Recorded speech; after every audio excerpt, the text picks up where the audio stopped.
Programang ito ay rated SPG. Striktong patnubay at gabay ng magulang ang kailangan. Maaaring may masiselang tema, lengguwahe, karahasan, sexual, horror o droga na hindi angkop sa mga bata.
Mabuhay ang mga mayor! Mabuhay ang mga barangay! Mabuhay!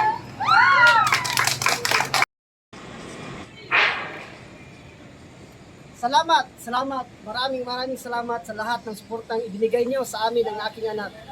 Gaya ng ipinangako ko, tutuparin ko ang serbisyong pangpubliko. Kasama ng aking anak ay siguraduhin ko ang patuloy na pagunlad sa bayang ito. Maraming salamat sa lahat ng bumoto at nagtiwala sa akin. Ako tutuparin ko ang pangakong binitawan ko sa panahon ng eleksyon. Ang pagpapatayo ng bagong gusali at paaralan sa pagkakaroon ng pampublikong internet sa mga paaralan.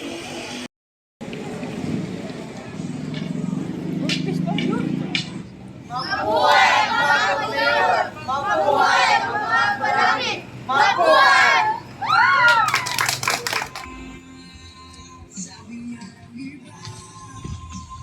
Congratulations, Governor. Nanalo ka na naman.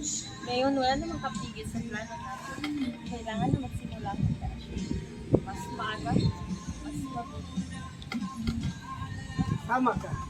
Total, plansyado ng lahat. Marami tayong galamay. At lahat ng tao sa bayan ito ay takot na kalabanin ako. At kung sino man ang magtatangka, ay sigurado magsisisi siya. Okay na to?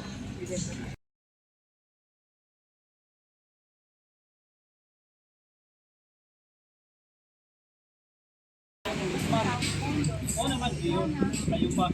Takot ko lang sa inyong ama. Alam mo naman kung ano ang kalakaran ng negosyo inyong ama. Hindi po ba? Tutukan ko rin yan sa tamang panahon. Masisimula pa lang ako. Good luck, Mayor.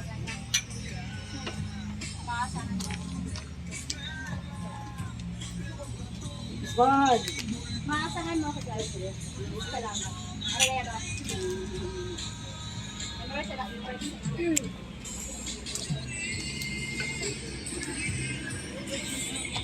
Binabati ko kayo sa inyong pagkapanalo, Gobernador. Salamat.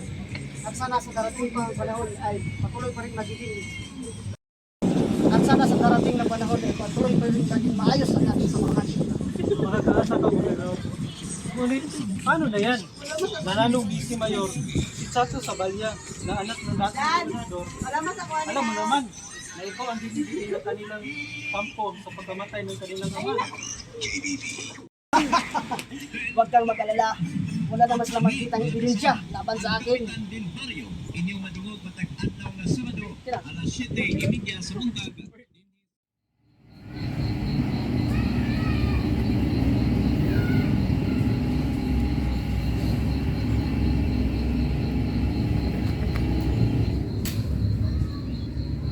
Congrats, Vice Mayor ka na. Thank you. So paano, napasok mo na ang politika, ano na ngayon ang plano mo? Naging plano, alamin ko at halongkatin ko ang baho ng pamilyang Kalangi. Alamin ko kung anong kinalaman nila sa pagkamatay ng aking ama. At saan napupunta ang pundo na dapat sana ay sa bayan. Maaasahan mo ako. Maraming salamat, Jane.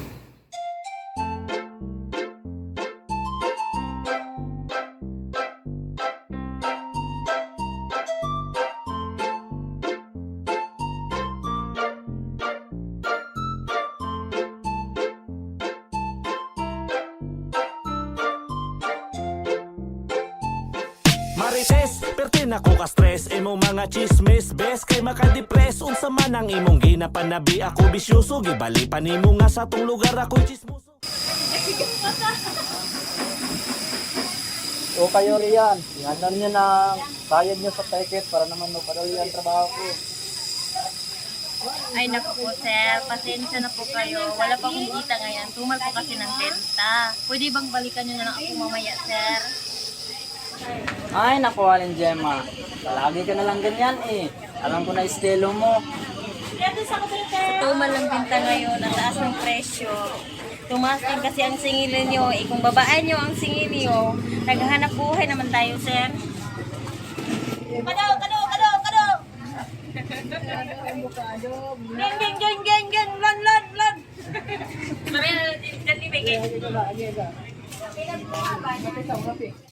Hay, nako, Maring Lea.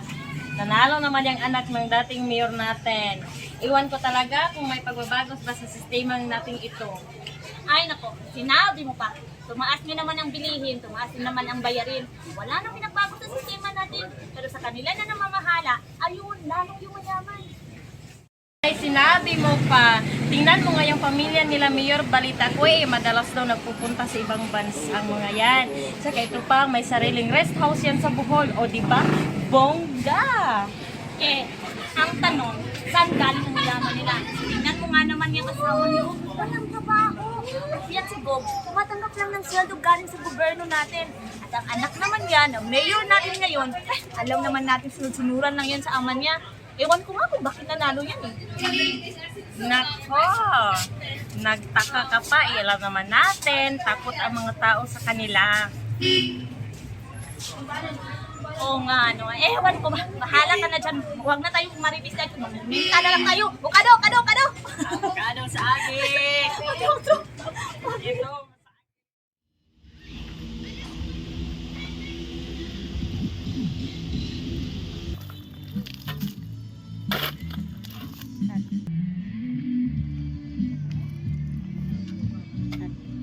Kumusta kayo dito? Maayos naman, Mayor. Mabuti. Mayor, marami pa tayong kailangan materialis. Walang problema yan. Magagawa natin ng paraan yan.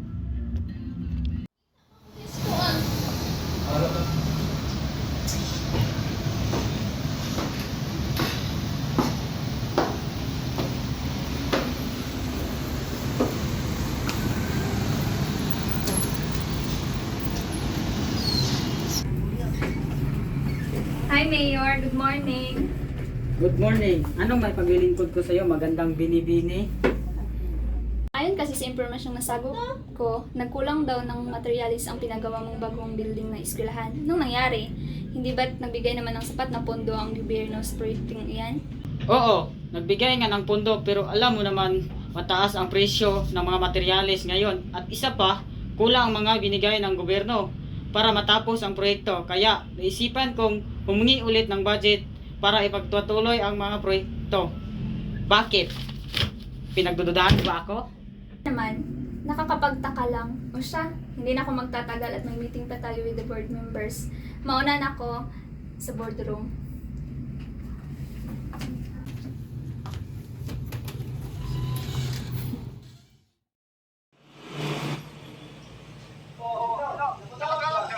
Kumusta ang operasyon?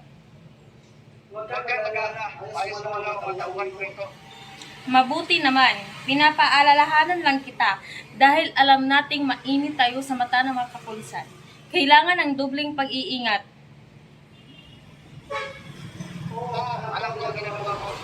Mabuti naman at nagkakaintindihan tayo.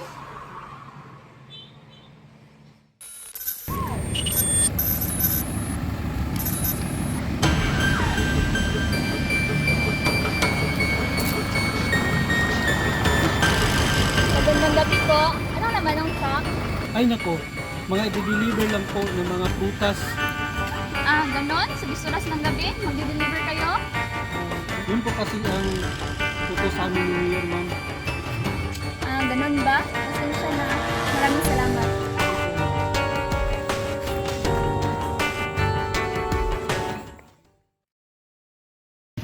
Bakit may checkpoint?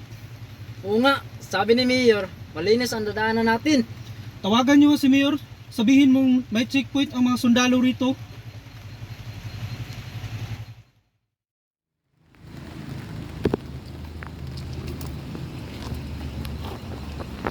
Boss, pwede ba namin makita ang laman ng truck nyo?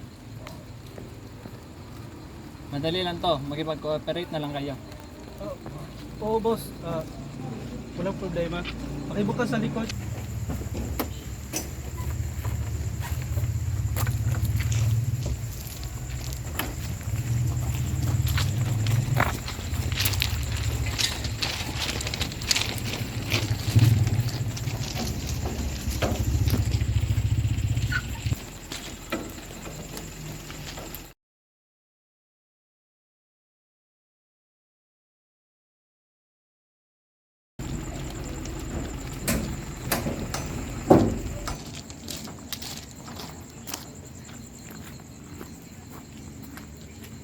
Okay na po boss, maraming salamat.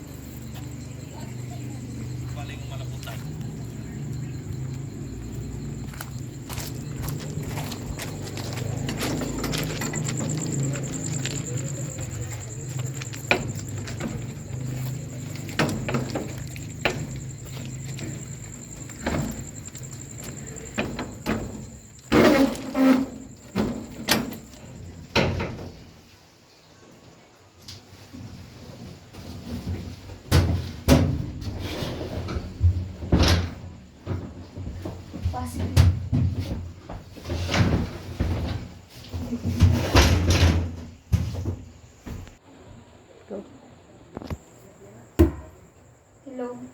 Positive. Harangan niyo sila. Anak ng... Paano nila tayo sundan? At parang may alam sila na may dala tayong epektos. Hindi ko alam.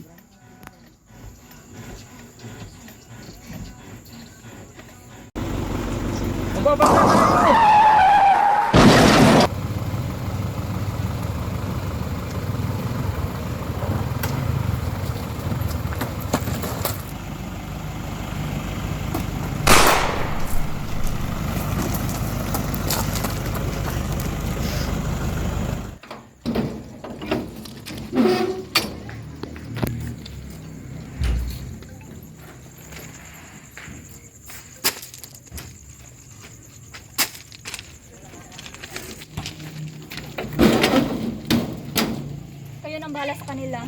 Okay, boss.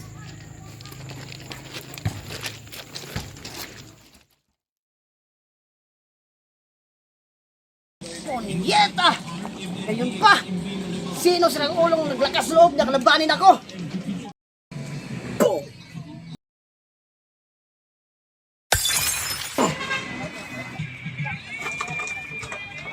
Dad, anong gagawin natin? Tawagan mo ang mga gunggong na yon at sabihin mo, pag nagkamali sila ng sinabi, ay ipapapatay ko ang pamilya nila.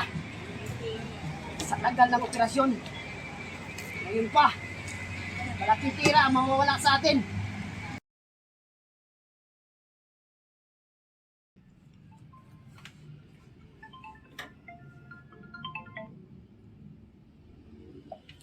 Hello, mabuti at napatawag ka. Nabalitaan ko ang nangyari. Papadala ko si Atty. Kusing para makapaghanda ka kung sakali mang imbestigahan kayo riyan. At lagi ng mga tao na produkto niyo ang mga manggang yun. Kaya, posibleng kayo ang Kumusta po kayo, Gob? Mabuti naman, attorney. Okay ka. Salamat po.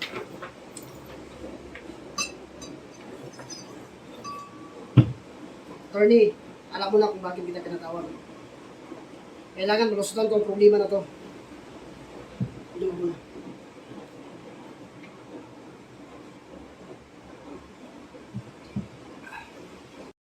Huwag kang mag-alala ko, nagkanda na po ang lahat.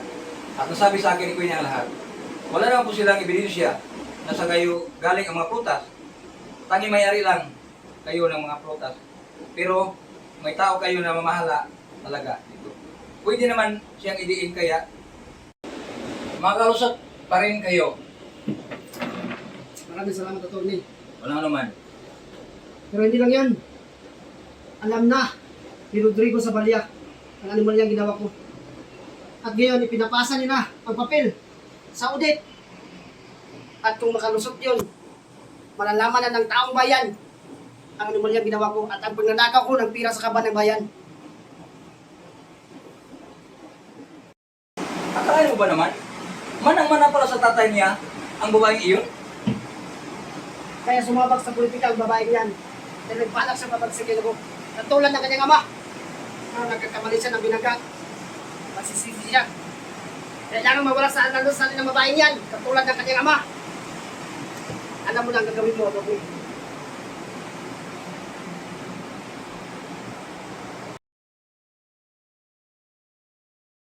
Ilabas si Mayor! Ilabas si Mayor! Ilabas si Mayor! Mayor, lumabas ka! Anong kailangan mo? Ipaliwanag mo nga mga ito, saan napupunta ang mga pirang bigay ng gobyerno para sa bayang ito? Wala akong alam sa pinagsasabi mo. Wala nga ba talaga? O tatakpan mo naman ang mga kalokohan na ginagawa mo ng ama mo habang nakaupo kayo sa pwesto? Hindi ko na kailangan magpaliwanag sa'yo. Sino ka ba sa akala mo? Isa ka lang namang anak ng dating gobernador, di ba? Ano? Pumasok ka lang ba sa politika para lang maghalongkat ng pwede mong ibato sa amin? Nagkakamali ka ng binangga mo, Vice. Baka nakalimutan mo, ako ang mayor sa bayang ito. At ako naman ang busy mayor mo. Kung talagang matapang ka, bakit hindi ka bumaba para harapin ang katanungan ng mga taong bayan patungkol sa iyo ng ama mo? Bakit ka nagtatago dito sa opisina mo na parang asong bahag ang buntot? Hindi ko alam ang pinagsasabi mo at wala akong dapat ipaliwanag sa mga tao at lalong-lalo na sa iyo. Tandaan mo, simula pa lang ito ng pagbagsak niyo.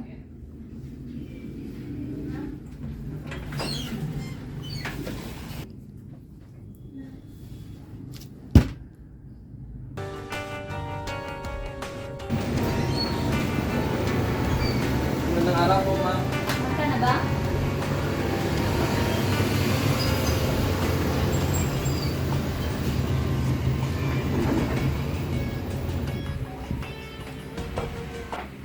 Isang tanong lang ang gusto kong sagutin mo.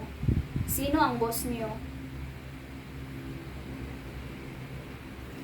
Uulitin ko. Sino ang boss niyo? Wala. Wala nga kaming boss. Sa tingin mo, maniniwala ko sa'yo?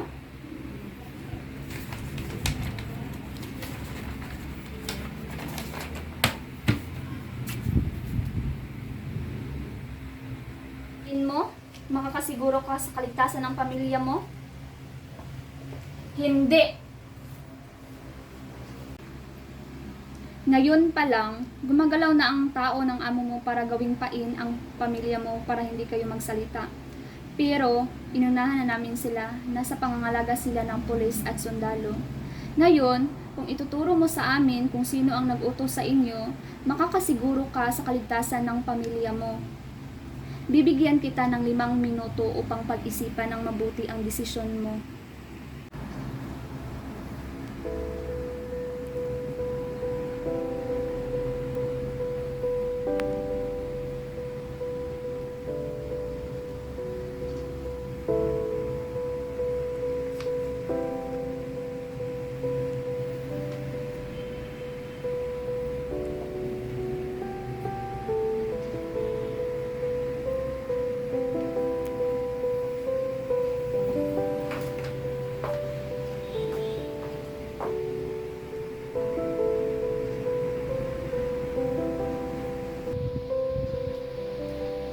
Ubus na ang oras mo, siguro naman nakapag-isip-isip ka na ng mabuti.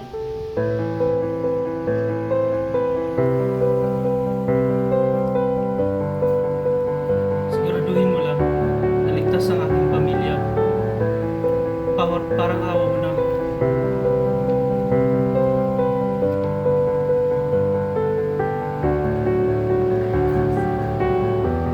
Makakaasa ka.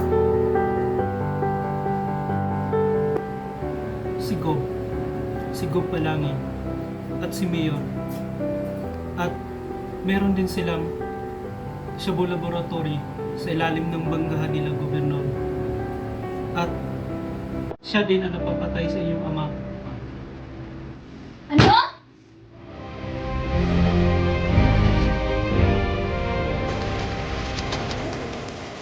Tigil!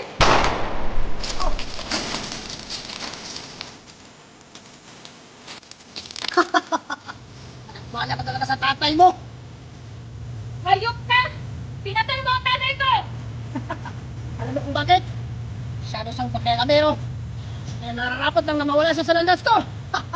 Criminal pa! Hayop pa! Pinatay mo ang tatay ko dahil nalaman niya mga kalukuhan mo! Ito kang Miranda! Pusin na natin to! Oh!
Hi, Papa.